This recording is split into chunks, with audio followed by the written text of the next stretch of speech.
Today, we're here at John 3:16 Missions in Tulsa, Oklahoma, where they provide food and shelter for the homeless, and we'll be speaking with the kitchen manager, who happens to be my papa, Chris Price.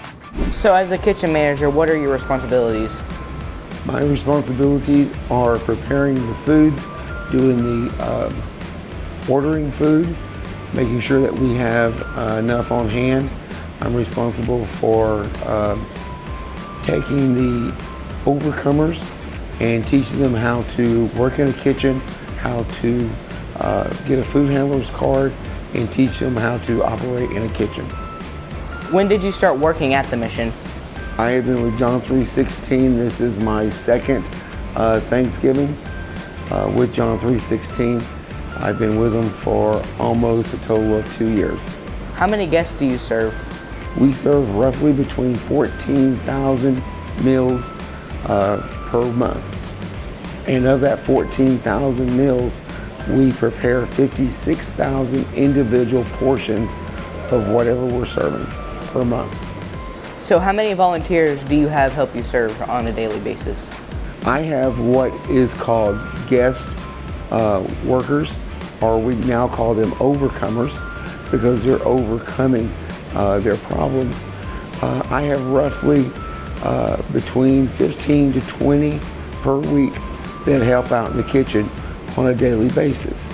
I have 31 different meal teams that come in every night and volunteer to help serve on the serving line, which is anywhere between 15 to 20 individuals.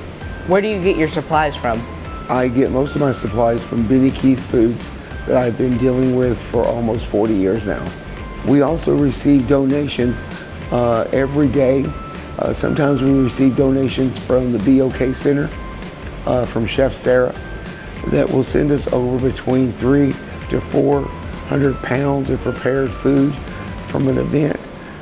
We have to use it within a certain period of time. We take it and divide it into different types of meals, and we build from there. We have a partnership with Walmart and Reese's and the Tulsa Food Bank that helps provide food too.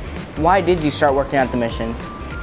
I started working at the mission because I felt it was something that God had been calling me to do. In the past, I had done things that I felt God had called me to do, and I didn't do them. And I felt that when this position came open, that God was basically calling me again. And I felt like that He had taken my book off the shelf, blew the dust off, and said, I'm going to give you one more chance to do my work. And so at that time, I felt the calling was to come work at John 3:16. What did you do before John 3:16? I have been in the restaurant business for over 40 years. I have managed 10 stores at one time.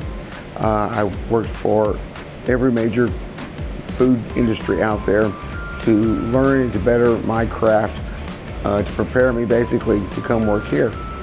I felt like that my background in the food business helped me to be able to do the things that I do here at John 3:16.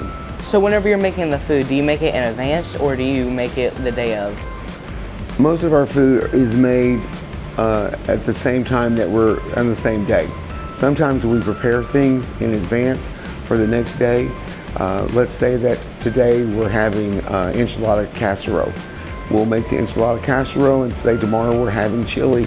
We'll make the chili today, so it'll be ready for tomorrow if we have the time. But a lot of times, all meals are made on the day that we're serving them. And we do 100 breakfasts every morning that we call a bag breakfast. So when the guests get ready to leave, we have a breakfast ready for them.